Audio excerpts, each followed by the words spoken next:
Tan silencioso y tan hermoso. Gracias.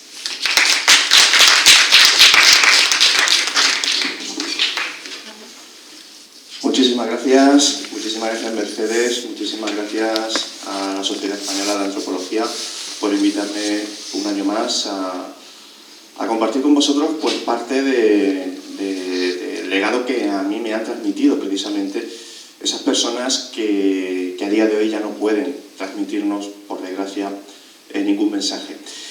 Y digo bien, porque, como bien ha comentado Mercedes, vengo del mundo de la arqueología y desde prácticamente mi primer muerto, por decirlo de alguna manera, y es lo peor que te puede pasar en una excavación, que te aparezca una inhumación, eso implica triple trabajo del habitual, pues fue aproximadamente con unos 18 años. Nada, eran mis primeras prácticas, como el que dice, en un camposanto. Bueno, un camposanto no era un camposanto, era en realidad la ciudad romana de Tusculum, que con un proyecto del CSIC pues tuve la oportunidad de estar 3 años excavándola. Desde entonces y hasta el día de hoy, os estoy hablando desde el año 97 aproximadamente hasta el día de hoy, pues por suerte o por desgracia he tenido la oportunidad de enfrentarme a la muerte como tal vez poca gente se puede enfrentar, y es intentando entenderla e intentando comprender sin ningún dato a priori en el momento en el que estamos exhumando de esa persona que está ahí delante mía y que está mandándonos mensajes y que está mandándonos a gritos una serie de códigos que con precisamente el abecedario correspondiente y correcto podemos llegar a entender y comprender. Y en parte en eso va a basarse lo que es la ponencia. La titulé Vida en los cementerios del sureste, iconografía y simbología funeraria. Y en realidad lo que también voy a haceros es hacer también un poquito una reflexión sobre precisamente esos lugares tan interesantes que en muchas culturas son de obligada visita y además periódicamente. Y en la nuestra, desde hace algunos años, no tantos, os aseguro que si comparamos con toda nuestra historia es poco más que media hora. Como digo, nuestra cultura nos acordamos de vez en cuando. Y por ahí quiero empezar, por precisamente el concepto de la muerte en la actualidad. Sobre todo si preguntamos a los jóvenes, posiblemente, y salvo que estemos en un pueblecito, en una aldea o en una ciudad pequeña, os digan que no saben dónde están enterrados, por ejemplo, sus abuelos. Y no es porque no les falte interés. Os aseguro que cuando sentáis delante de esos niños o de esos jóvenes, y son los primeros que quieren saber, pero se encuentran con un muro en su propia casa. ¿Os imagináis cuál es ese muro? La pregunta va para vosotros, su familia.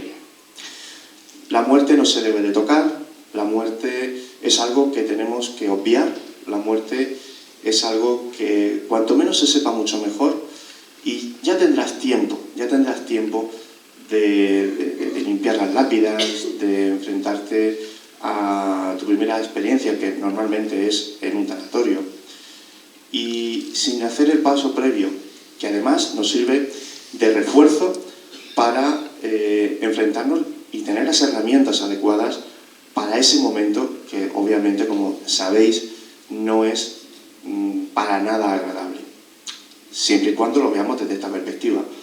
La muerte, algo que debemos de obviar, que debemos de eliminar de nuestra vida, porque no existe. Sin pararnos a pensar que sin la muerte no existiría la vida, sin pararnos a pensar que sin esa idea clara de que esto se acaba, jamás podremos disfrutar la vida en su plenitud. Y no os hablo desde el punto de vista religioso ni nada por el estilo, os estoy hablando desde el punto de vista de un ser humano. Porque el ser humano como tal siempre ha tenido necesidad de entender y enfrentarse a sus difuntos. Más de 1 millón de años de existencia, de evolución humana, algunos os dirán 1,2, otros dirán 1,6, pero más de 1 millón de años no pueden estar equivocados. Y desde la prehistoria, desde la edad del bronce, desde la edad de los metales, siempre nos hemos preocupado del más allá. Siempre nos hemos preocupado ya no solo de dar una sepultura digna, sino precisamente que esa sepultura ya no es que nos sirva para recordar a esa persona con sus aficiones, con sus gestos, con lo que más le gustaba, con lo que más le enfadaba. Yo recuerdo, por ejemplo, cuando mi padre fallece, de un familiar lanzarle una botella de vino y un paquete de tabaco al ataúd directamente, antes de que lo cerrasen. Sino también preocuparnos de algo más, de qué va a pasar en el otro lado. Como por ejemplo, estáis viendo un enterramiento en cista del yacimiento argárico de la Bastida de Totana, en la región de Murcia. Estamos hablando que incluso algunas investigaciones, en parte ya superadas, pero de no hace tanto tiempo, hablaban de que los primeros europeos, por el ADN, procedían precisamente de esta cultura, y además de este lugar, la Bastida de Totana. Esta sería la sepultura, y aquí empezamos a ver ya no solo los elementos ritualísticos para el enterramiento, sino herramientas y elementos que esa persona va a necesitar en la otra vida. Es decir, desde época argárica se creía que había algo más que nuestro mundo que vemos, que nuestra existencia, y que por lo tanto, en el otro lado, vamos a necesitar, por supuesto, pues las herramientas que en esta vida estamos utilizando. Sin ir más lejos, voy a pegar un salto, nos vamos a época romana. Estáis viendo la necrópolis del siglo V-VI después de Cristo del Museo Arqueológico Municipal de Cartagena. Está sobre ese cementerio el propio museo, la propia exposición, y podéis ver desde grandes panteones con 1, 2, 3, 4, 5, 6, 7 y hasta 8 inhumaciones, que no individuos. Los individuos se iban acumulando en cada una de las inhumaciones. Y también podréis ver estas pequeñas estructuras, que son así como trapezoidales, circulares, que no son panteones, son lugares para comer, son lugares de recreo, son lugares donde la gente venía a la necrópolis a pasar el día con sus muertos, a comer con ellos, incluso a llevarles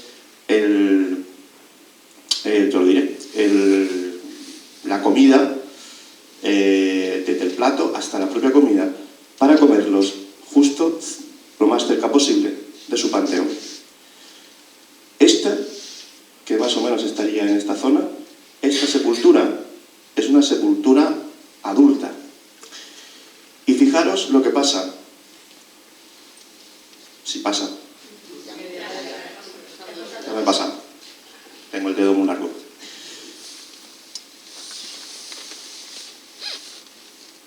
Vale. Fijaros lo que sucede con los niños.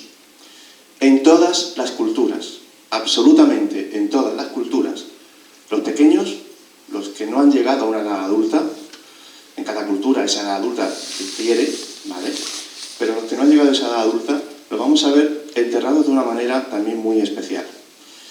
En este caso, como podéis ver, en simples ánforas. Y a alguien le llamará la atención, ¿por qué en ánforas? ¿Por qué no en una cista como antes? ¿O por qué no simplemente en una sepultura rectangular a medida del difunto? Pues fijaros, por la propia ánfora. Os pido un poco de imaginación. Cortar la boca y cortar el pivote y quedaros solamente con la parte central. ¿Vale? Lo tenéis en vuestra cabeza. Esa parte central tiene forma globular, es decir, de globo.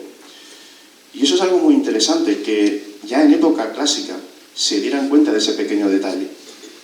El de enterrar a un niño en un continente globular es algo tan bucólico, es algo tan simbólico, que recuerda al vientre materno en estado de gestación. Por eso lo hacen así, simple y llanamente. Y también, y a eso voy, muchos de ellos enterrados con esa moneda, el pago al barquero, la famosa moneda de Caronte, que sin la cual su alma se va a quedar anclada en este mundo y no podrá seguir su existencia en el más allá.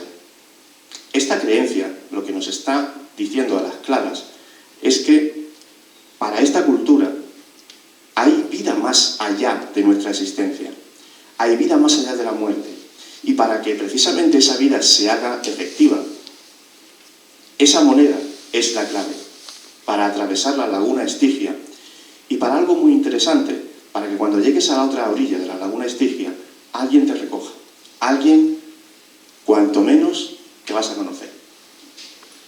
Ellos. Os transcribo, ¿vale? Dis manibus sacrum, firmus, agnisette, ixitus est sic tibi terra levis. Consagrado a los dioses manes, Firmus, de 7 años, Firmus es el nombre del niño, aquí yace que la tierra te sea leve. Cuando llegues a la otra orilla, los dioses manes van a venir a por ti y te van a ayudar en el otro mundo, te van a ayudar en tu nueva vida, mejor dicho, en la verdadera vida, a continuar tu existencia en el otro lado. Los dioses manes no son otra cosa que los antepasados. Y fijaros por qué Dis Manibus Sacrum, DMS,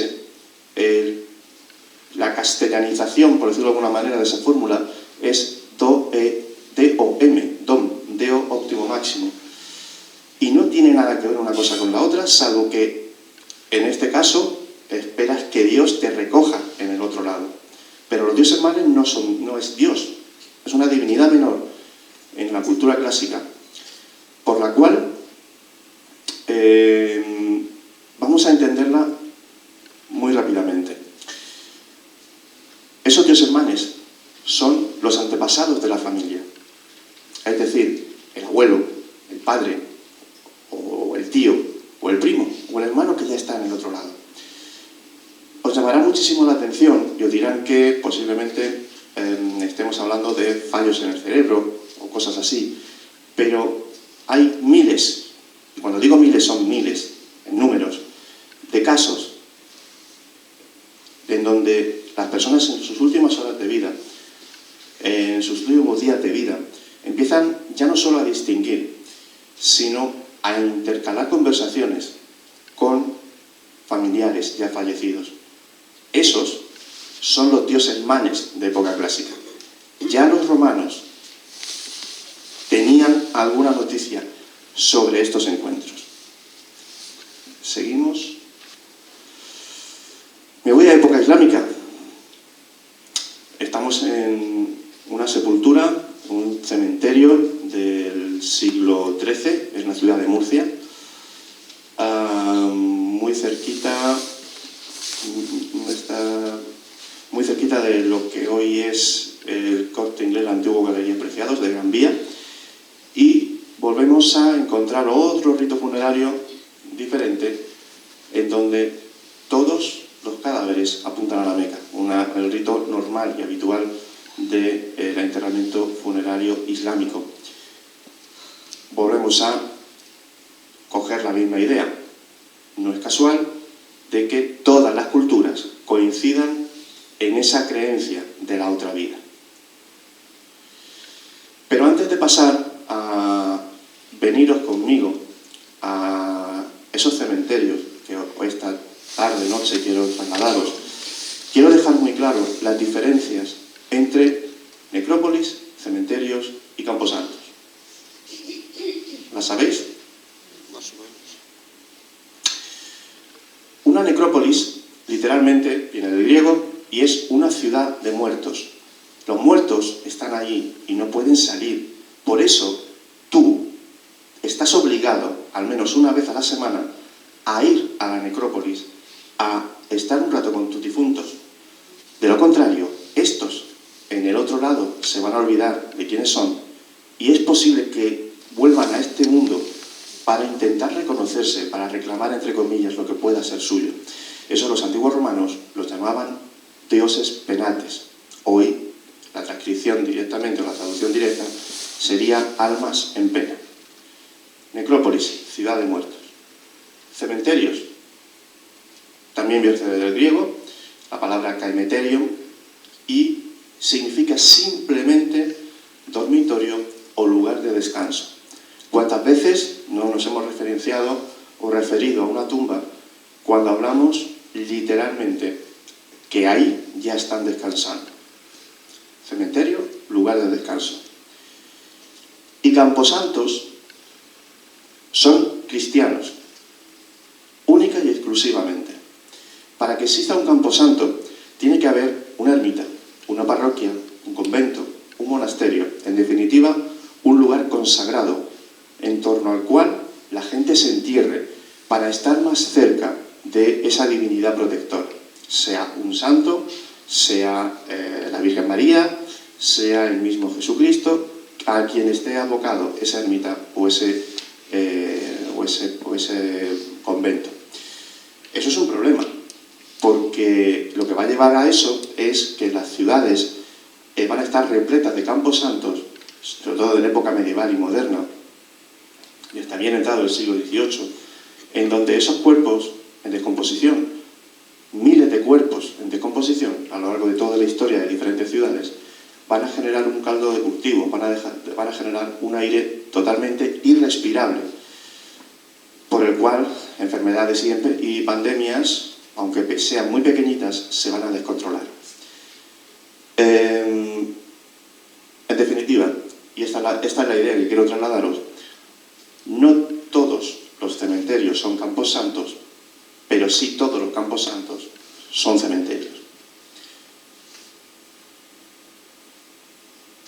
Vale. Vamos a empezar con el cementerio de Nuestra Señora de los Remedios, en Cartagena. Es un cementerio que se inaugura en 1868, el 1 de octubre, aunque ya os digo que eso tiene truco. Y toda esta parte es nueva, ¿vale?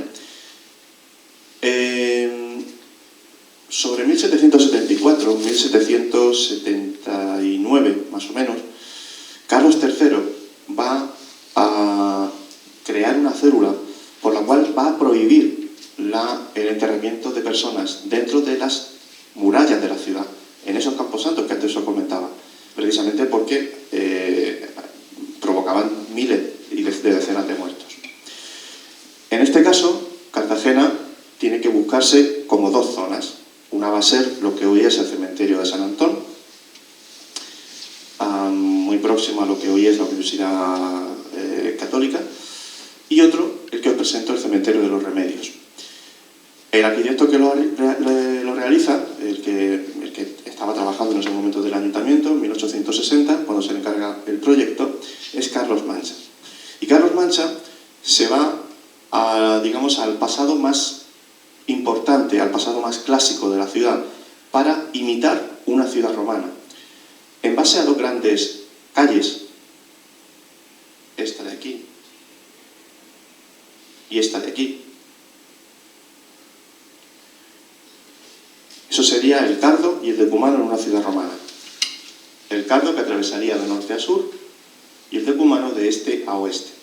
Donde se cruzan es donde se construye la basílica, el punto central del cementerio, exactamente igual que sucede con una ciudad romana, donde se construye, donde se cruzan esas dos grandes calles, donde se construye el foro, el lugar donde se desarrolla la vida política, social y religiosa de una ciudad. En paralelo a esto, en la basílica es el único lugar donde hay vida desde este plano de existencia. El resto de la vida ya no está en este plano. Y nada más entrar, nos encontramos con esa pequeñita fórmula. Transierum omnia nihila tanquam umbram. Es una frase en latín. Y es una frase que vamos a encontrar en el libro quinto de la Sabiduría de Salomón, en la que se nos recuerda pues, que la vida en este mundo es un instante, que todo lo que acaparemos en forma material, todo lo que acaparemos en forma de propiedades, de dinero, de cosas que se puedan tocar, la vamos a dejar justo ahí, en esa puerta. Y vamos a atravesarla precisamente, vamos a atravesar el lugar como si fuéramos sombras, que es lo que significa la frase. Transierum omnia nihila tanquam umbram, y atravesarán todos este lugar como sombras. Además, si os fijáis en las dos palabras para mí más importantes, hila, que es lugar, hay como una llama, un flamen, esa luz en la oscuridad, y umbra, sombra, encontramos dos flores de lis, en referencia a la pureza de nuestra alma.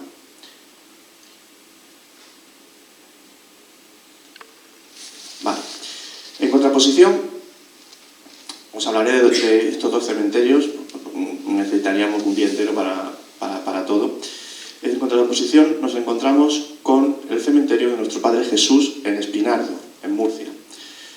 Este cementerio se construye sobre este lugar, que era la antigua ermita de San Cristóbal, en el Cerro de San Cristóbal, en Espinardo, al norte de Murcia.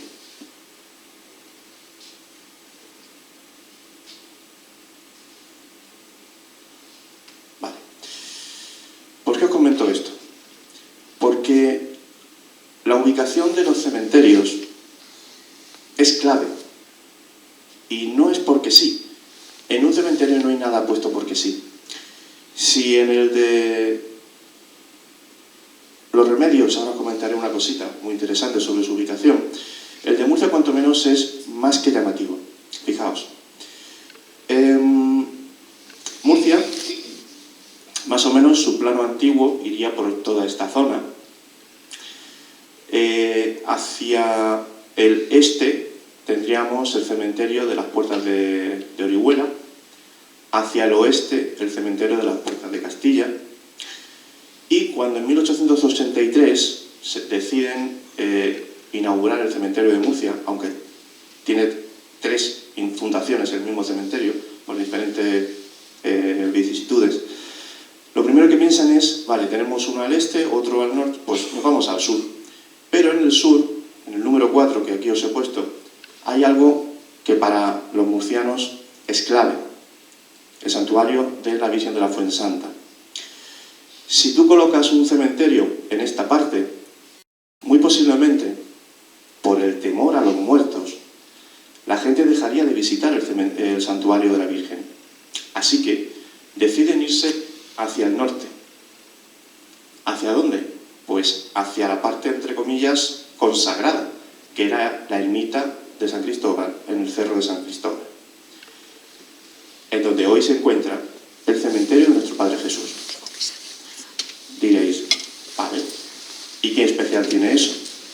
Pues si hacemos una línea recta y de la misma manera establecemos otra línea recta en perpendicular, nos va a dar un centro muy interesante, que es el lugar justo donde marcaba en el mar. Ese punto es la Catedral de Murcia. Fijaros la orientación y fijaros el cuidado con el que se establece toda la orografía y toda la localización de ese camposanto. Lo que os comentaba antes, esto es una perspectiva del cementerio de los Remedios, en donde todo este eje norte-sur y el eje este-oeste, en su cruceta aparece la basílica. Pero también algo muy interesante, esto, los cipreses que te van a guiar camino. Los cipreses, que a poco que os percatéis, casi siempre vais a ver cipreses en los cementerios, es porque, si seguimos el mito griego, es el árbol que crece en el inframundo.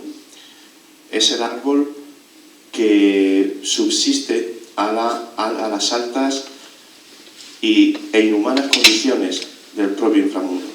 Si estamos viendo los cipreses, nos recuerda que posiblemente estemos en ese inframundo, o al menos recorriéndolo. Lo que os comentaba, ¿vale?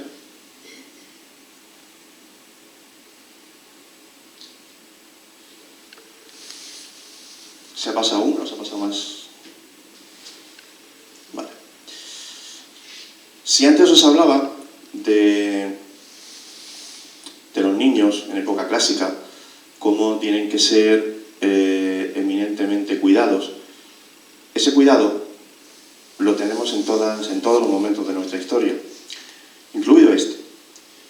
Os estoy presentando el área del cementerio de infantes, el cementerio de párvulos, que sabemos más o menos que estuvo entre 1868 hasta prácticamente los años 2000 del siglo pasado. Hasta, insisto, hace escasos 20 años, cuando había un fallecimiento infantil en la familia, se preguntaban si querían enterrarlos en la zona de párvulos o con el panteón familiar. Los chavales van a ser cuidados hasta el más mínimo detalle. Para empezar, no sé si aquí veis que hay algunas tumbas en color blanco. No es que estén pintadas en blanco, sino que están alicatadas en blanco, con azulejo blanco. Primero por la analogía del color blanco con el alma de un niño, un alma pura, y además están orientados hacia el este, que ahora os explicaré qué importancia tiene. Por su parte, vamos a poder ver claramente elementos ilustrativos de esos niños o protecciones de esos pequeños, como pueden ser estas lechuzas, y además podemos diferenciar, si vemos una cruz en esa tumba, que ese niño ya ha sido bautizado antes de morir. Tenemos casos de chavales de 3 meses hasta, yo que sé, 8, 10, 12 años, 15, ¿vale?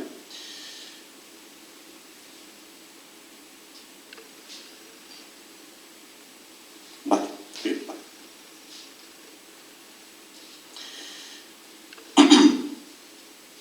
Esta es la parte superior de ese cementerio. Continuaría un poquito por esta zona. Como podéis ver, la distancia es muy chiquitita. Estamos hablando de cuerpecitos de niños, incluso en algunas hay varios pequeños. Y os destaco esta, Micaela Ferri, porque además de poder relacionarla con su foto post-mortem, hay muchos o algunos testimonios que hablan de ver a una chiquilla muy similar a Micaela, o al menos a la foto de Micaela, muy cerquita de esta zona. Aunque nadie ve la cara, siempre se la ve de espaldas, ¿vale? Es una de las leyendas más curiosas de ese camposanto, porque sí que sabemos que la cría falleció en 1898 de unas terribles fiebres, pero es una niña que le gustaba mucho cantar. Bueno, pues hay gente, sin saber la historia, que cuando pasea por el entorno de los infantes tiene la sensación de escuchar cánticos de niños cantar. Insisto que hay gente que incluso ve a una niña sentada de espaldas, mirando hacia la salida del sol. Y también mucha gente nos dice que cuando pasan por aquí, pues algo se les enreda en la ropa, como si algo le cogiera, le tirase del pantalón, o se enganchasen con alguna rama de los árboles. Cuando preguntamos con qué rama, por ejemplo, se han enganchado en esta zona, pues se dan cuenta de que no hay ningún árbol. Bueno, pues ahí la leyenda de Micaela sigue tomando aún mucha más fuerza, incluso a día de hoy.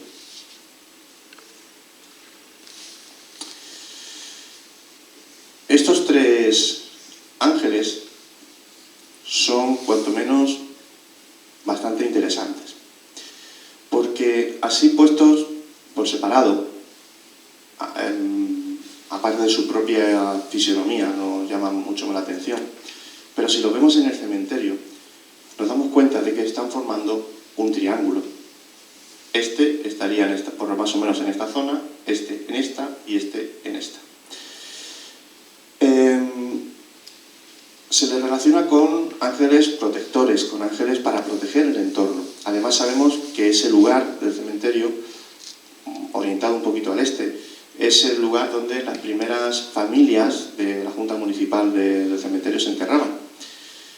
Y este está orientado hacia el norte, este está orientado hacia el sur y este está orientado hacia el oeste, cada uno hacia un punto cardinal. Se supone que cada uno se encarga de proteger esos puntos cardinales. Todo esto responde a un programa arquitectónico real del propio arquitecto, de Carlos Mancha, en donde establecía en todo el plano del cementerio lugares, entre comillas, para proteger las almas. Porque había una creencia en la que se decía que desde donde se ponía el sol, es decir, desde la parte oeste del cementerio, se generaban una especie de sombras, una especie de seres del inframundo que se alimentaban de las almas que no estaban protegidas.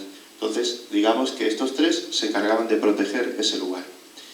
Si os fijáis, os he hablado del norte, del sur y del oeste, pero no he mencionado el este, porque no hay ninguna figura orientada a ese punto cardinal, cuando lo normal sería que cerrásemos, digamos, el cuadrante y tenemos los 4 puntos cardinales, entre comillas, protegidos. No hay nada orientado al este, porque la creencia no, por el este sale el sol, y en toda la tradición, en todas las culturas, digamos, el sol es la divinidad. Fijaros en la analogía, es simple, Dios es la luz, el sol es la luz, Dios es el sol. Por el este no vamos a diferenciar ningún tipo de protección porque no es necesario, porque ya la protege el mismísimo Dios. Y eso lo van a llevar en este cementerio hasta las últimas consecuencias, hasta el punto que la parte de los niños del cementerio de infantes, como antes os he comentado, no tiene ni un solo árbol que le pueda dar sombra. Es más, si estamos en el cementerio nos damos cuenta de que está como sobrelevado del terreno, buscando precisamente esos rayos de sol. Además de todo eso, algunos no, por lo menos los enterradores que yo conozco, cuando van a enterrar a una persona, si digamos, la tumba no está orientada con la cabecera al este, ellos al difunto le mueven la cabeza para que esté orientada mirando al este.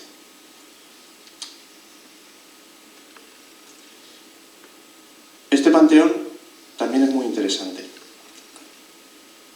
Es el panteón de Pedreño y Deu, el apellido es lo de menos. Pero sí que puedo deciros que esta familia, junto con otras, pues, por ejemplo, Hinojal, Celestino Martínez, Pío Bandosel, Toulon Bissot y tantas otras, consiguen revitalizar toda la zona de la Sierra Minera de Cartagena, La Unión y Mazarrón tras la guerra cantonal. La ciudad, o en ese entorno en concreto, sufrió varios bombardeos, el más conocido es del 6 de enero de 1874, por el que solamente en una zona de Cartagena mueren 600 personas y la ciudad estaba totalmente arrasada. Vale, pues a través de los trabajos de industria, minería, el clasicismo y el modernismo, estas familias van a aportar parte de su dinero, digamos, en darle una segunda oportunidad a la ciudad de Cartagena. Y mientras se hacían su casa de vivos, pues se hacían también su casa de difuntos. Esta en concreto está orientada hacia el oeste, lo que es el acceso. Juego mucho con las dos orientaciones porque el oeste siempre lo voy a relacionar con la muerte, con las sombras, y el este con la luz, con la vida.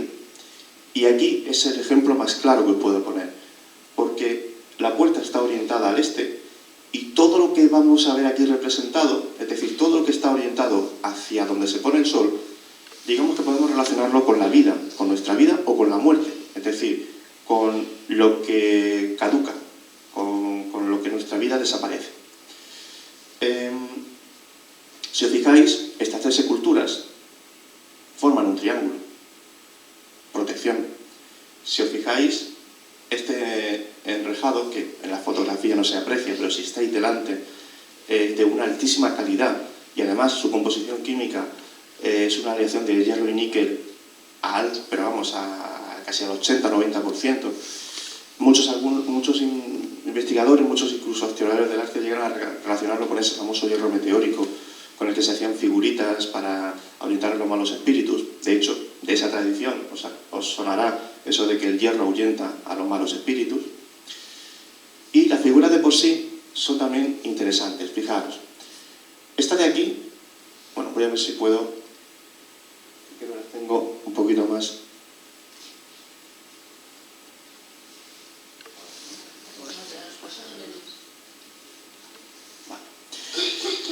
Bueno, pues no voy a empezar por la de arriba, voy a empezar por la de la derecha. Es una mujer, ¿vale? Una mujer que está con una capa, con un manto, protegiendo a 2 niños. 2 niños que quiero que os quedéis con el detalle de que están durmiendo, ¿vale? Esto es la alegoría de la fe, de la caridad. La alegoría de la caridad, además, haciendo una representación de la caridad muy a la cartagenera, porque hay una expresión de hecho todavía en la ciudad, en donde se dice, cuando pues, una abuela, una abuelica, un abuelo ve a un paso de Semana Santa con una virgen arriba, algo así como: Virgencica, protégeme con tu manto, o protégenos con tu manto. Eso es exactamente el gesto que está haciendo esta alegoría, esta figura. Vuelvo a deciros, la caridad. Aquí tenemos la fe y la reconocemos por esos ojos vendados.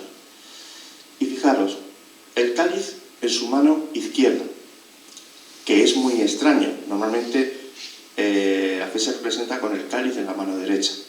En cambio, en este caso, aquí veis que está apoyada en un bastón, en una especie de vara. En realidad es una regla de medición. Y representa el equilibrio que debe de tener una sociedad entre sus costumbres y creencias y unas reglas o normas de convivencia para poder evolucionar como sociedad. Y luego tenemos esta de aquí, que es la alegoría de la esperanza. Fe, esperanza y caridad son las 3 virtudes teologales. ¿Y por qué sabemos que es la esperanza? Pues no es tanto porque sea la que nos falta, es decir, si tenemos localizada la caridad y tenemos localizada la fe, pues nada más que nos queda la esperanza. No es tanto por eso.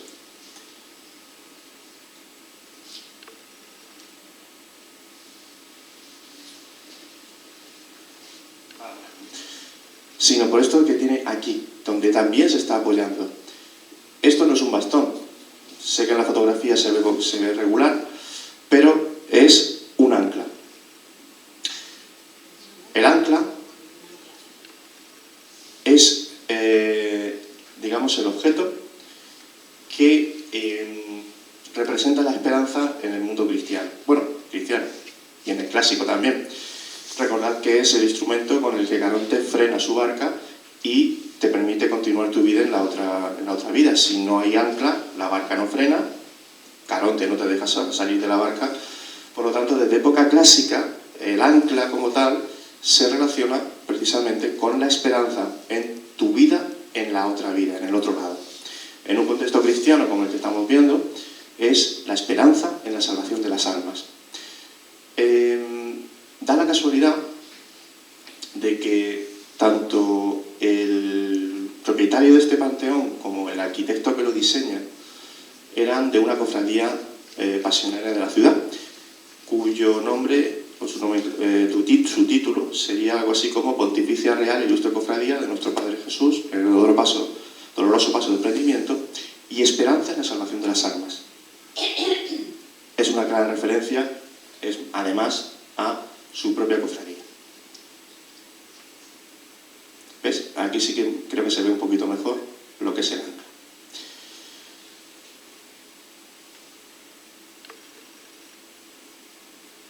Antes de pasar a la siguiente, esto que os estoy marcando con el puntero parece una granada, pero no lo es. Es una amapola. Y es un símbolo que en el mundo funerario nos da la clave de cómo debemos entender la muerte.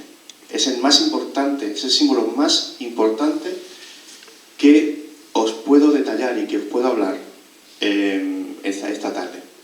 Fijaos, tenemos que recurrir un poquito al mito de Perséfone. Recordad que Perséfone es raptada por Hades, llevada al inframundo, ella se deja un rastro para salir de ese inframundo, lo pierde, intenta salir varias veces, no lo consigue, al final acaba enamorándose de Hades. Tampoco que tuviese muchas opciones, pero bueno.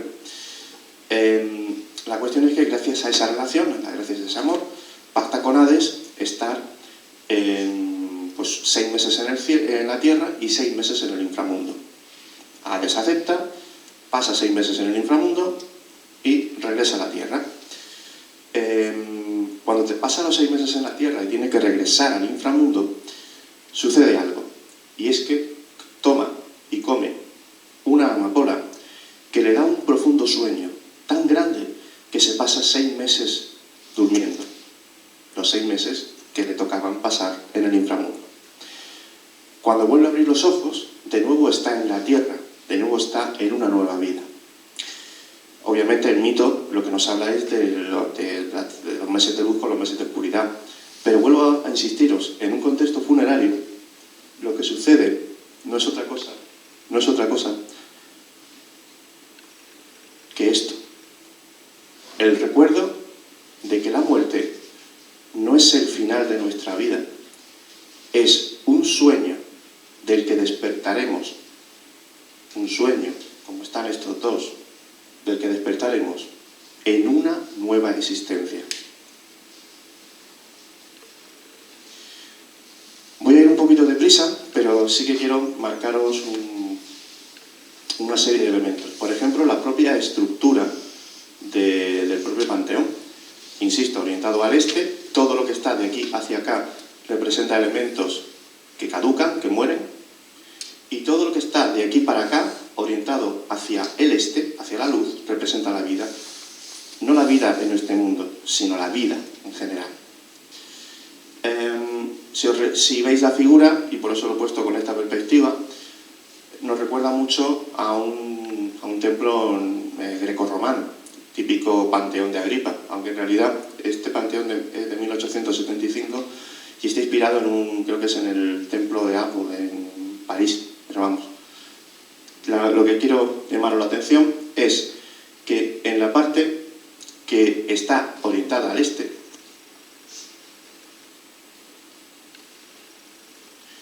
que es esta, vamos a ver una cenefa hacia acá. Esa cenefa es una hepástica, símbolo solar, pero también no se aprecia muy bien en la foto, pero hay florecitas. Sol y flor, vida.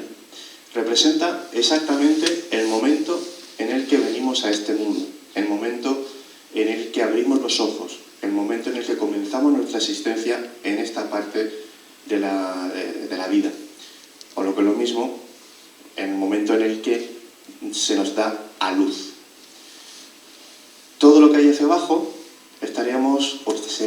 sería una representación de la oscuridad donde venimos, de las sombras, de los momentos antes de nuestro nacimiento, que entre comillas nadie recuerda, salvo que hayas tenido alguna regresión, y todo lo que hay hacia arriba, hasta llegar a estos mantos, todo esto de aquí, vamos a llamarlo que sería nuestra propia existencia en este mundo. No hay nada de decoración, cosa que es muy llamativa, en un panteón que está recargado de decoración, y viene a decir algo así como que nuestra vida, o bueno, lo que hagamos y dejemos de hacer no es importante. Lo importante va a comenzar en el momento de nuestra muerte, con estos mantos, que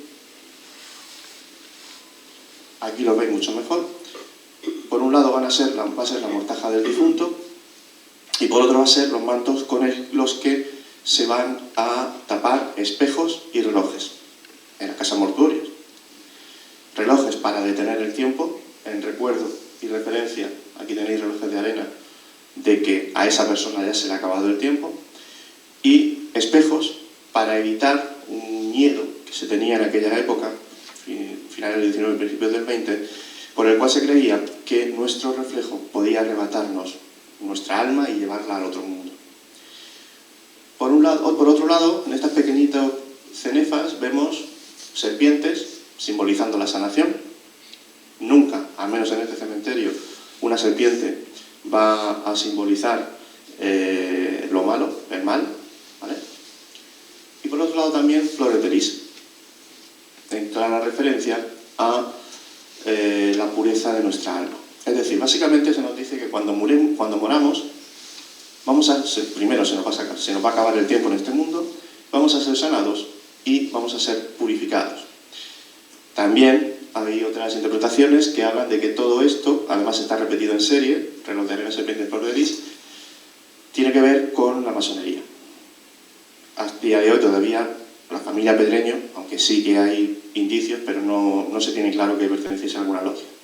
A partir de ahí, 1, 2, 3, 4, 5, 6 y 7 niveles por el que, entre comillas, va ascendiendo nuestra alma, perfeccionándose sobre sí misma. Cuando llega al 7º nivel, de nuevo encontramos el concepto de lo eterno, en donde, pues por ejemplo, con un octógono se nos recuerda esa eternidad. Y esos 7 niveles, que no lo he querido llamar como lo voy a llamar ahora mismo a propósito, representan a los 7 cielos. Una creencia muy habitual y una expresión mucho más habitual, están en el 7º cielo. La creencia, en donde la vemos claramente representada en este panteón cristiano, nos dice que nuestra alma debe de ascender de un cielo a otro, hasta por fin fundirse con la propia divinidad. Si no está preparada para ascender de, yo que sé, del 3º o del 4º al 5º cielo, descenderá a la oscuridad para volver a nacer y aprender en este mundo algo que le ayude para seguir evolucionando. Fijaros en la idea, estamos en 1875.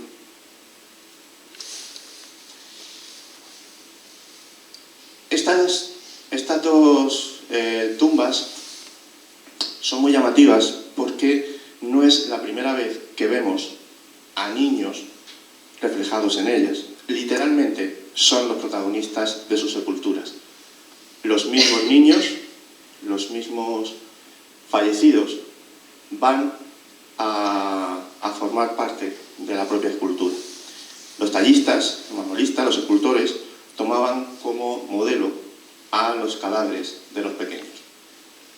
Si os fijáis un poquito, os daréis cuenta que son rostros totalmente inexpresivos y que por mucha imaginación que pueda tener el escultor, o tiene un modelo delante, o es muy complejo sacar esta inexpresividad en sus rostros.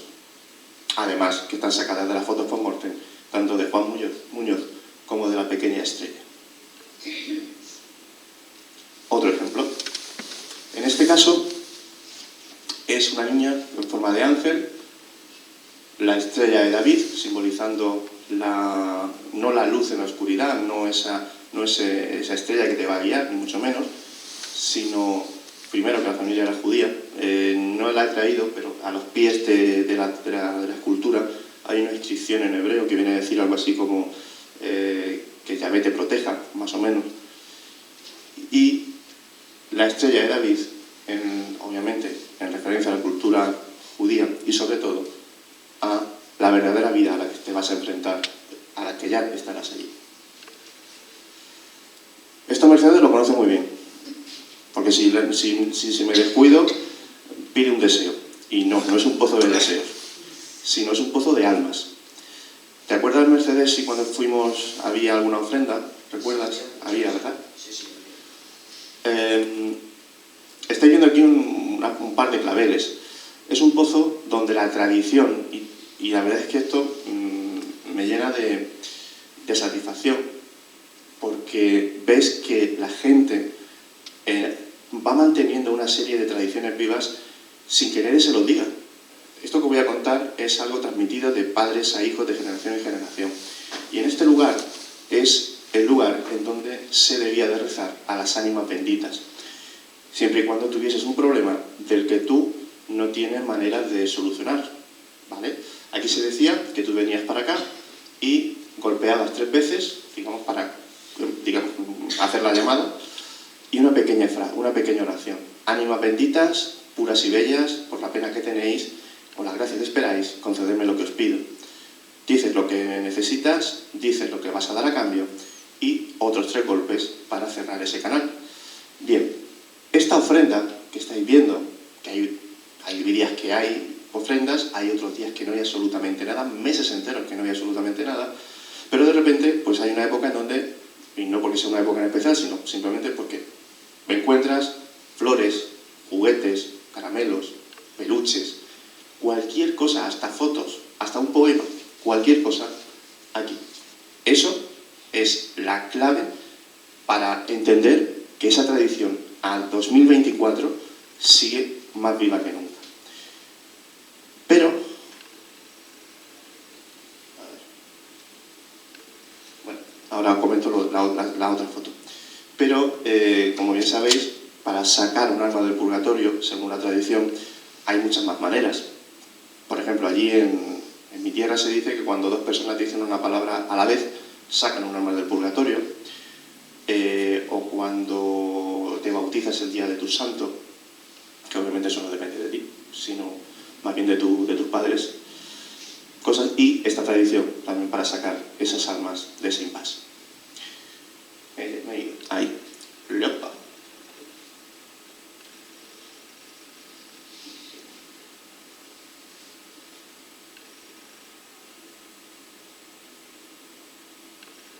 Bien. Aquí es simplemente para demostraros que nunca, jamás en la vida os creáis nada de lo que aparece en los libros. Ni aunque sean oficiales, ni aunque tengan muchos años. Nunca, jamás os lo creáis. De hecho, no os creáis nada ni siquiera de lo que os digo yo. Intentad confrontarlo y descubrirlo por vosotros. ¿Por qué? Os voy a leer esta inscripción. Res impaque, Juana Carrillo, primer cadáver enterrado en este cementerio, 1 de octubre de 1868. Independientemente de que tampoco es que sean muy sutiles con el tema del enterramiento, primer cadáver, podrían haber puesto cualquier otra palabra, me centro en esta fecha, 1868. ¿Vale? Bien. De hecho, si nos vamos a los libros de registro, el primer libro de registro conservado del Cementerio de los Remedios es de 1 de octubre de 1868 y la primera persona enterrada que aparece es ella. Pero hay un pequeño problema. Si paseas por el cementerio, a veces te tropiezas con estas sorpresas. María Dolores Cánovas y Fernández, 22 de marzo de 1837. Oigo. O 3 de enero de 1851. Madre mía. O 7 de julio de 1804. Arre. Casi, no, 60 años, 64 años prácticamente después, o sea, antes de la supuesta construcción del cementerio.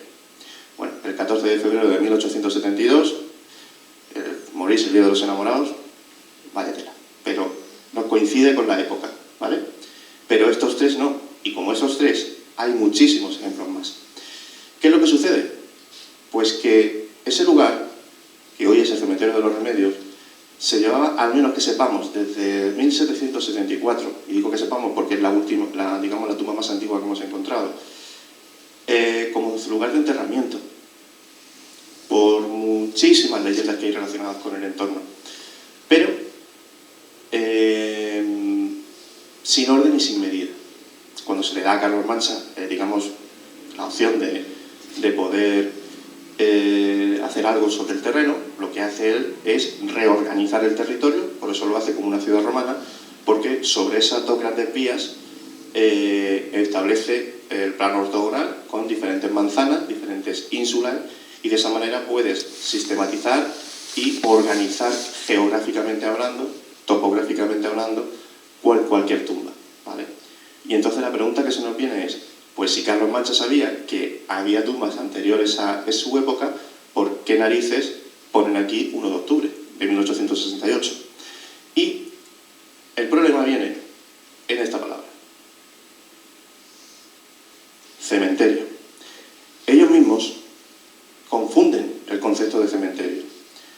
Juana Carrillo no es la primera persona enterrada en ese cementerio, pero sí es la primera persona enterrada en ese Camposanto de los Remedios, que es cuando se funda la Iglesia de los Remedios.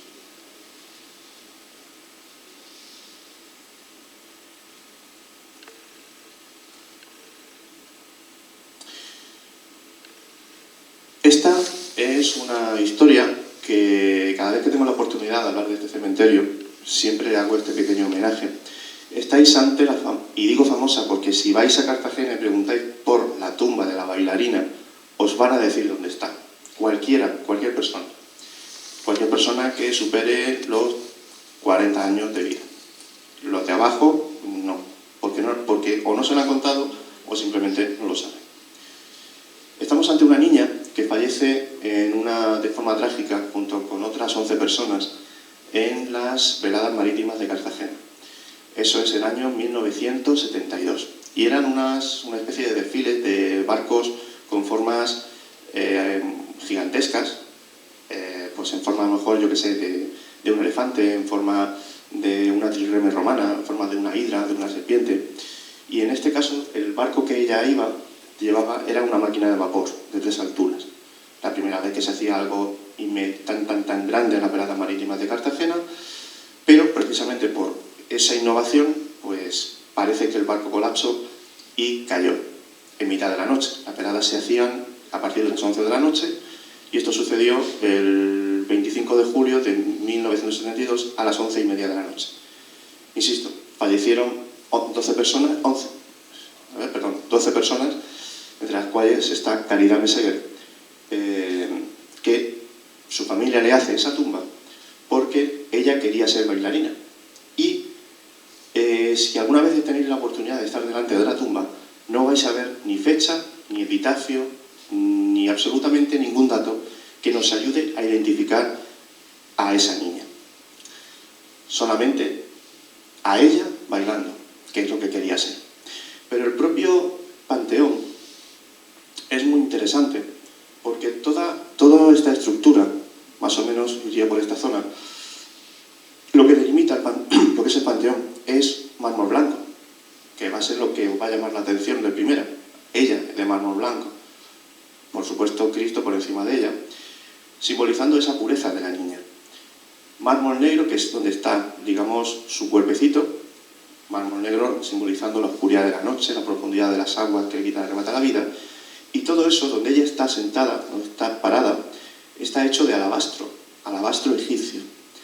Recordad que el alabastro es el material con el que los egipcios hacían los vasos canopos, para conservar los restos orgánicos del faraón para siempre.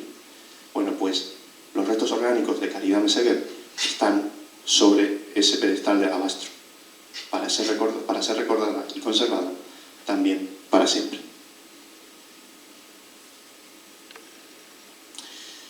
¿Os llama la atención este panteón? Espero que bastante, porque no sé vosotros, yo cuando lo vi por primera vez, para mí era la primera vez que veía un panteón egipcio, y ya no os digo nada, en un cementerio cristiano. Es el panteón de la familia Aguirre. En este caso sí que sabemos que la familia Aguirre, al menos algunos de sus miembros, eran masones. Aparte de porque aparecen en algunos listados de logias, como Nova Esparta o Logia Mirabete. Aquí hay una cruz templaria. Los masones, digamos, se arraigaban directamente al orden del temple. Las columnas de acceso al templo de Salomón. El panteón está sobre lo que es una roca excavada. Eso nos hace de referencia directamente al mito de Horus. Acordaros que se mete en la cueva a luchar a muerte contra Set. Y voy a ver si tengo alguna perspectiva más. Aquí. Esto que veis aquí, siento que que se vea de esa manera, pero pone la palabra Aguirre escritas con caracteres jeroglíficos, por supuesto inventados, o sea, no se parece como ni a un huevo como una castaña. Pero en la palabra Aguirre hay dos huecos en la G, en la U y en la R, donde se aparecen cartuchos con nombres egipcios escritos bien, con caracteres jeroglíficos, el cartucho de cada dios. Isis, Horus y Set. Isis, Horus y Set son los dioses que el rito oriental, digamos, acoge para introducirte en las logias en la zona de Levante. Estoy pensando ya no solo en Cartagena, estoy pensando en Elche, en la Torre Calahorra, donde vemos la barca solar, y además juegan con que Isis, Horus y Set es la tríada que acoge el cristianismo desde el punto de vista de la religión egipcia. Fijaos, Isis sería la Virgen María, esto lo habréis visto muchísimas veces, no voy a entretenerme. Horus sería Cristo y Set sería la gran serpiente. La R de Aguirre son dos serpientes, que es también muy interesante. Y además, Isis, Horus y Set, como os estoy marcando en esta parte, forman un acrónimo que en el cristianismo pues, lo reconocemos como Jesús Homine Salvatore, Jesús hombre salvador. A los pies de ese panteón están estas dos llaves. Esta llave, que es más grande, está orientada o está en paralelo al eje este-oeste. Y esta, que es más chiquitita, al eje norte-sur. Estas dos llaves se relacionan también con las claves de Salomón, la clave mayor y la clave menor, las llaves que lleva San Pedro. La que está orientada al este-oeste, supuestamente es la que abre las puertas del cielo, que ahora os enseñaré, y la de norte-sur está en paralelo al, digamos, al camino principal que antes habéis visto de cipreses, también en una referencia clarísima a que ese lugar por donde pasamos es el inframundo, es el infierno, y por eso estamos viendo constantemente cipreses. Aquí os lo decía, hay dos cerraduras, una aquí y otra más o menos abajo, y si os fijáis en las cerraduras, el panteón no es que esté iluminado desde dentro, sino que en esa noche hicimos una foto y, digamos, entre las linternas y los flashes parece que está iluminado desde dentro, pero fijaros la cerradura. No sé si lo veis, o no sé si veis las figuras que están formándose. ¿Alguien tiene buena vista? Es un circulito, son dos escuadras y es un triángulo. Independientemente de eso, que sí, lo podemos relacionar con la masonería, en general es la forma esquemática de un ángel. Un ángel con la cabeza hacia arriba y un ángel con la cabeza hacia abajo. Ángeles y ángeles caídos. En la parte superior, en la bisagra de la cerradura de arriba, los ángeles de la bisagra están apuntando hacia arriba, y en la inferior los ángeles están apuntando hacia abajo.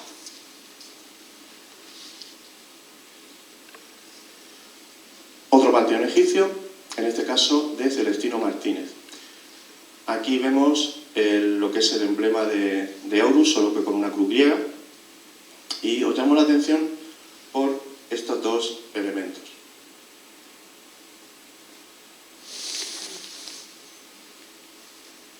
Bueno, para que veáis el detalle, ¿vale?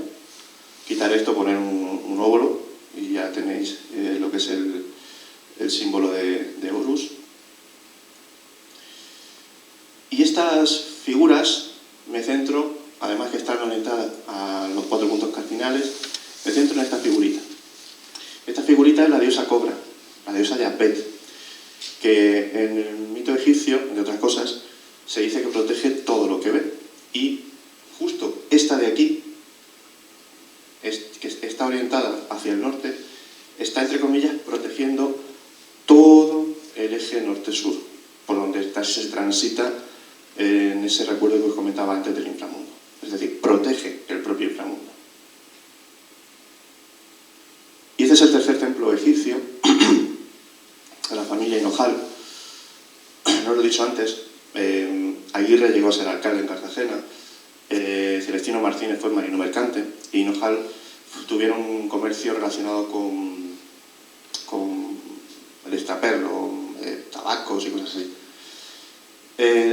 Nos recuerda también mucho, de nuevo al anterior emblema. Y aquí abajo, que ya no recuerdo si os he traído una más. Sí.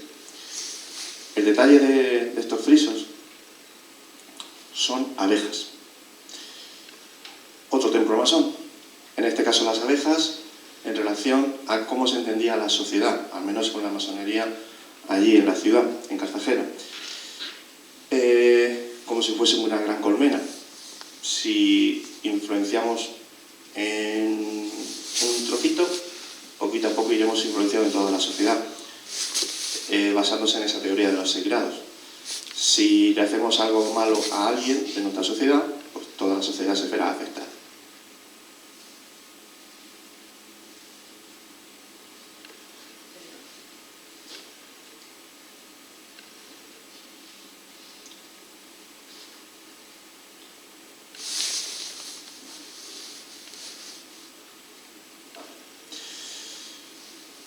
Bien, esta familia nos traslada una historia un poco macabra de Anastasio, que es, digamos, por el que se hace el panteón. Anastasio, sin ningún dato sobre él, estoy seguro que con unas pequeñas nociones sabríais a qué se dedicaba. Mirad, este báculo de aquí es el báculo del comercio, ¿vale? Algunos me lo relacionan con la medicina. Para que se fuese de la medicina teníais que quitarle el sombrero, las alas de mercurio y una serpiente, ¿vale? Es el del comercio y con algo comerciaba, con las artes. Él, Anastasio, era ebanista, además de ebanista del ayuntamiento. Pero si os fijáis en la parte de las artes, hay un triángulo con un círculo, hay una escuadra y hay un compás. Me diréis, masón. Casi. Quiso entrar en la masonería, pero fue engañado. Supuestamente las personas con las que contactó le dijeron que para entrar en la masonería tenía que asesinar a un familiar. El problema es que lo hizo. Mató a su primo hermano. Y cuando va a ingresar en esa supuesta logia, se da cuenta de que lo han engañado y que no hay logia, no hay masones, le habían quitado el dinero y se habían ido corriendo. La familia lo que nos dice es que con el mismo revólver con el que mató a su primo hermano, se mata a él. Y ese revólver está enterrado, oculto, en este cordero. Eso lo hemos podido comprobar. Una vez tuve entre la gente que allí en el cementerio un policía nacional y me dijo que si quería saber si de verdad eso es cierto, que podían ellos pasarle una cámara de rayos X. Dije, sí, podría hacerlo. Y efectivamente había revólver. Porque de lo contrario, o reventamos el cordero o no se podemos saber. Si os fijáis, el cordero está sobre algo muy interesante. No sé si desde ahí lo podéis ver. Un libro, efectivamente. Mucha gente me dice que es una caja. In situ, me refiero. Y el libro, si os fijáis, tiene 1, 2, 3, 4, 5, 6 y 7. Es que si os digo lo que es, ya vais a saber de qué va la cosa. 7 circulitos, vamos a llamarlo así. ¿Os imagináis qué libro es? Voy a deciros lo que es. Tiene 1, 2, 3, 4, 5, 6 y 7 sellos. ¿Sabéis ya el libro que es? El Apocalipsis. Efectivamente, el Apocalipsis, digamos, lo que él hizo, cambió su vida para siempre.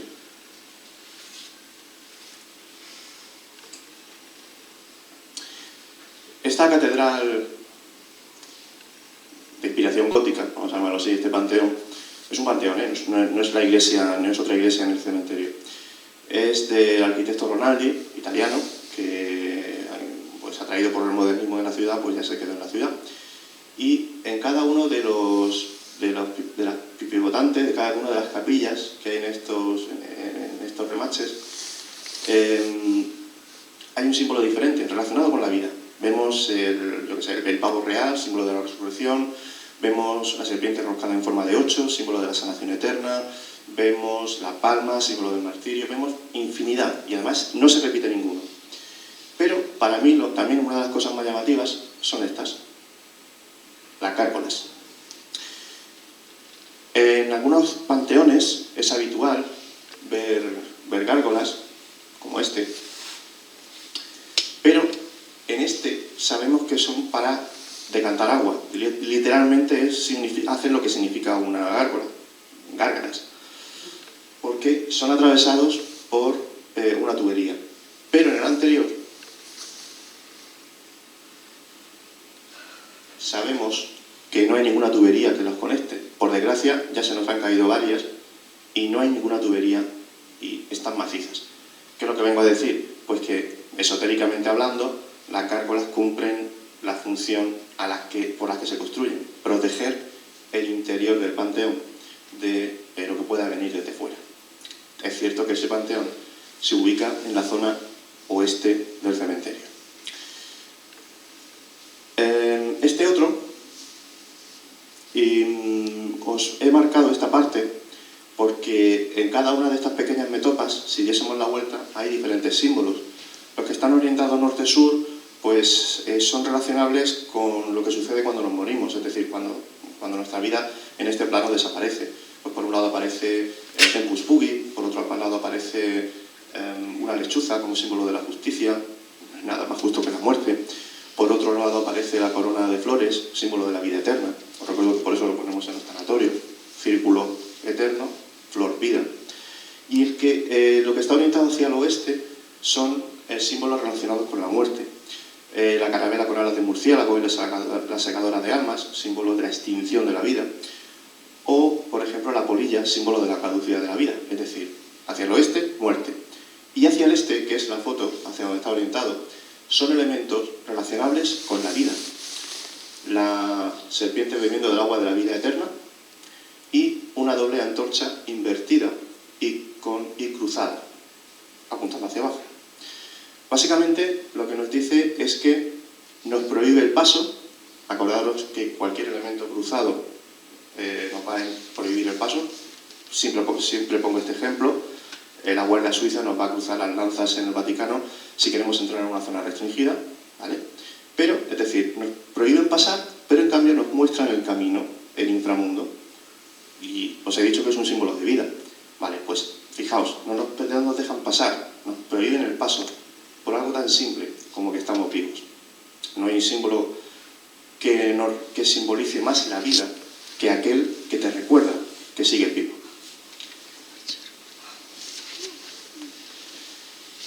Muy rápido,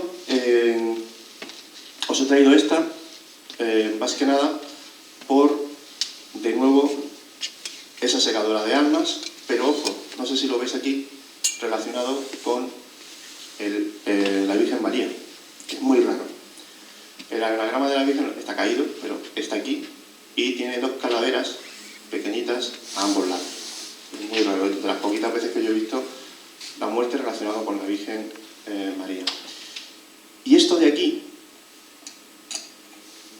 junto con esto otro, son los culpables de esas leyendas relacionadas con fantasmas y apariciones en los cementerios. Esto que estáis viendo de aquí son respiraderos. Hay una parte en el cementerio, más o menos hasta la primera escalera, zona de escaleras, en donde vamos a ver repetido muchas veces estas pequeñitos, una especie de chimeneas. Son respiradores. A través de ellos lo que va a suceder es que los fuegos fatuos van a salir por ahí, es decir, los gases de la descomposición de los cuerpos van a salir por ahí. ¿Qué sucede? Pues que en épocas de mucha humedad había luminarias, había esa estela de color turquesa que la gente veía. En los años 60 y 70 la gente iba a pasar la noche al cementerio o iba al cementerio de noche y no pasaba nada. Ahora mismo ahora está cerrado. Vale, pues esas lucecitas de color turquesa tenéis que unirlas a los gritos que salían de las tumbas. Luces y gritos, fantasma. No hay vuelta de hoja. Las luces, ya os he dicho de dónde proceden, y los gritos procedían de tumbas como esta, bueno, sí, como esta, porque a partir de esta es cuando se empieza a colocar la famosa campana en las tumbas. El gancho de la campana estaría aquí y por aquí tiene una abertura, por ahí se metería la soga hasta el interior del ataúd. Nos vamos al cementerio de Murcia, al cementerio de nuestro Padre Jesús en Espinardo.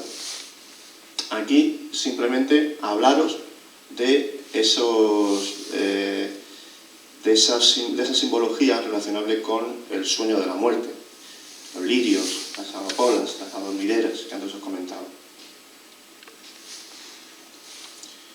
Este panteón es de la familia Herades, que además tiene una inspiración clásica en el cementerio de París, en donde vemos lo que es un ángel apocalíptico con la trompeta. Acordaros ese sonido, ese hum que se escucha y que tenemos documentado en muchas ocasiones, el sonido de la tierra, asociado a ese ángel apocalíptico a una mujer que además no era la mujer de Herades, era una mujer que él quería mucho pero que no llegó a casarse nunca, y toda la simbología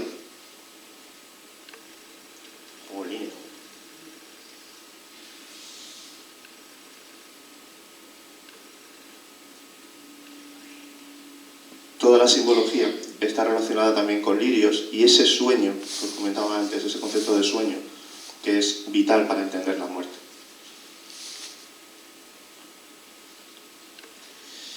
Os he traído aquí una serie de glifos, una serie de gárgolas, también aparecen en el cementerio de Murcia, porque hay literalmente una, ¿cómo decirlo?, una criptozoología muy interesante en este cementerio. Esto no sé si es una polilla o una polilla con forma de lechuza, una cosa rara. Si os fijáis, muchos no son, insisto, para decantar agua, no tienen esa función arquitectónica, sino que tienen ese valor esotérico que os comentaba. Y esta es una tumba que a mí me fascinó primero cuando lo localicé, porque me llamaba poderosamente la atención. Primero por su ubicación, que estaba perdida de la mano de Dios, también nunca mejor dicho. Y luego esa forma que parece pseudocripta, pero esa forma, ¿no os recuerda algo?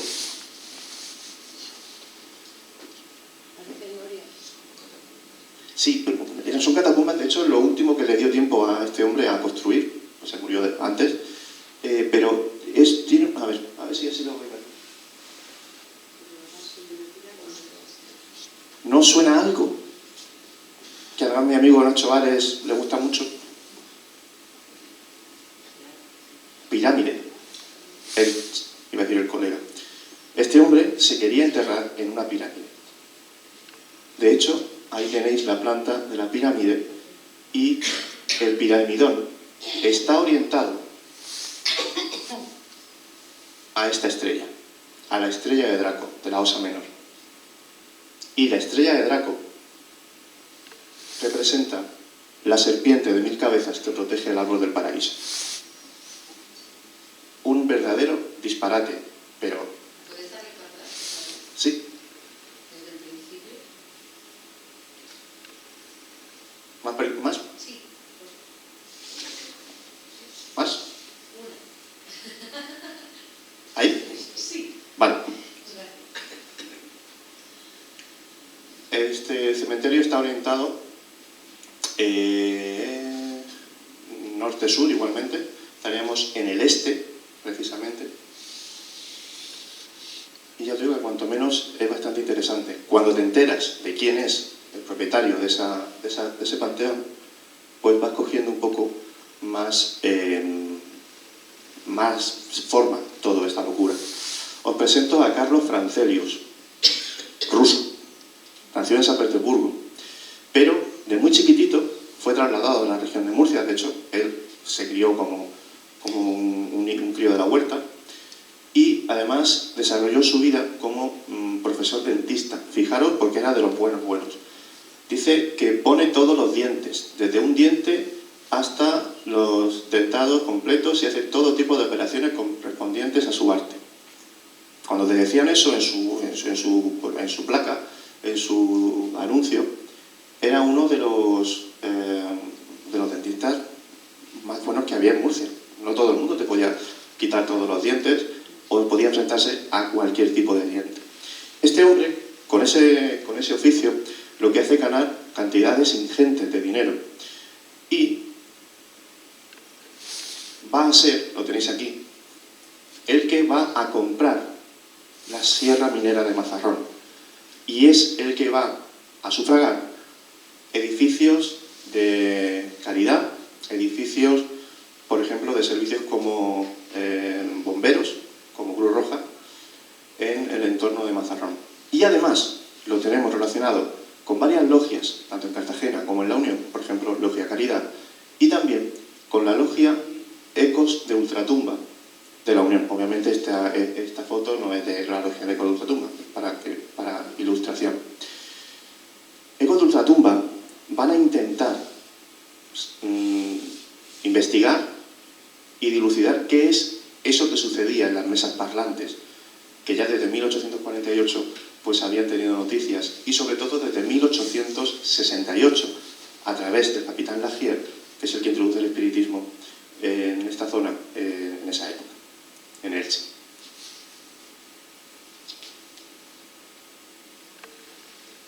También de una manera muy rápida,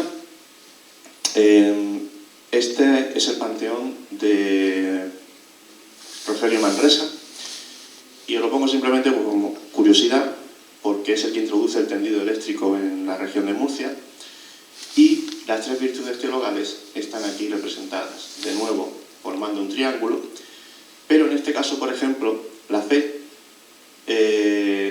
aparece con un niño abajo, o por ejemplo la esperanza, pero la caridad aparece aquí con un corazón en el pecho, cogiéndoselo.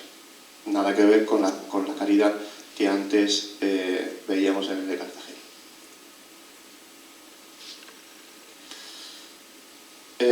Para ir finalizando, simplemente recordaros algunos de los símbolos que más se han visto o que más podemos distinguir en un cementerio, sea cual sea, y el significado normalmente va a ser siempre el mismo. La corona de laurel, símbolo de la victoria de la vida sobre la muerte.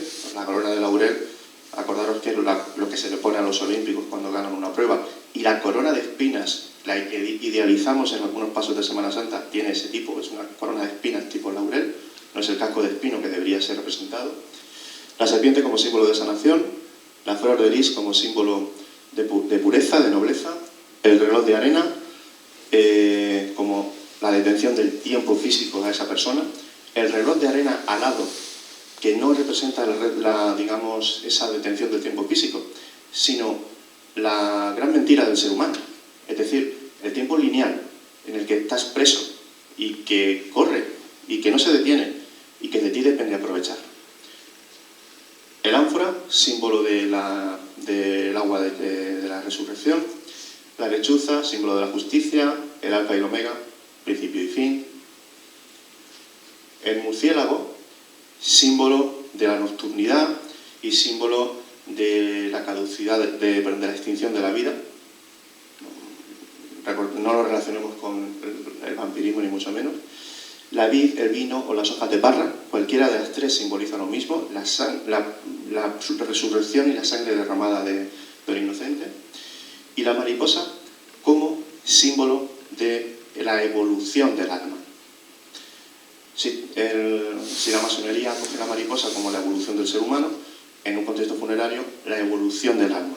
Esa evolución por esos 7 cielos que antes os comentaba.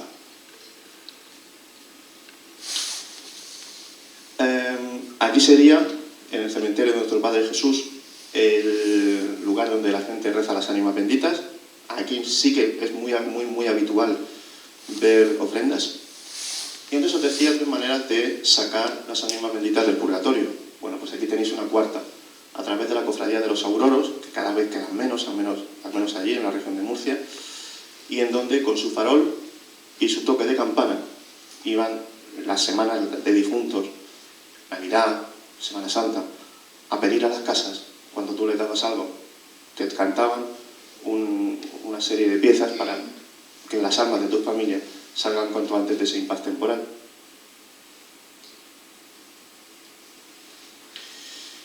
Y para terminar, algo muy llamativo y que en los años que llevo relacionándome con los cementerios, nunca se han separado de mí. Y da igual el cementerio que sea, siempre me encuentro con alguno, o con varios. Los gatos.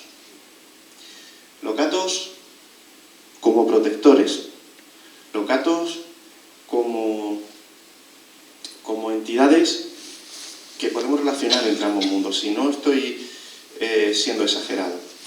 Recordar que en el mito egipcio, el gato, la diosa Bastet, precisamente simbolizaba algo parecido a esto. Y os aseguro que allá donde me planto, estoy rodeado de esos animales. De hecho, esta, que se llama Lucrecia, esta no solo me persigue a mí, se queda con el grupo. Y os voy a contar una anécdota muy curiosa. Esta gata, aparte de organizar al resto de gatos que van literalmente alrededor del grupo, a esta distancia, si no te fijas no te das cuenta que están. Una de tantas veces a una chica le vino en mitad de una de las rutas la menstruación, con esas veces de dolor que son totalmente paralizantes, y se tuvo que sentar. Vale. Esa señorita se quedó con ella hasta que se recuperó. Y la gata, porque es una gata, la acompañó hasta el resto donde estaba el grupo.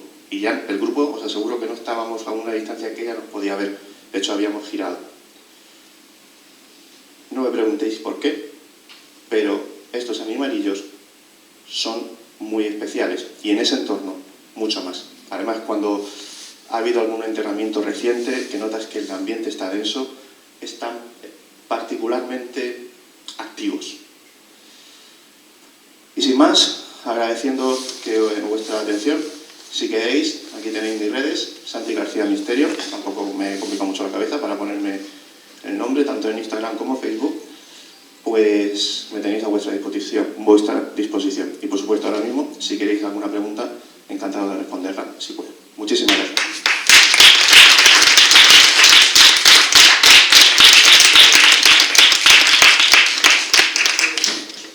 Si queréis alguna pregunta, pero cortita, porque tenemos que salir de casi ya.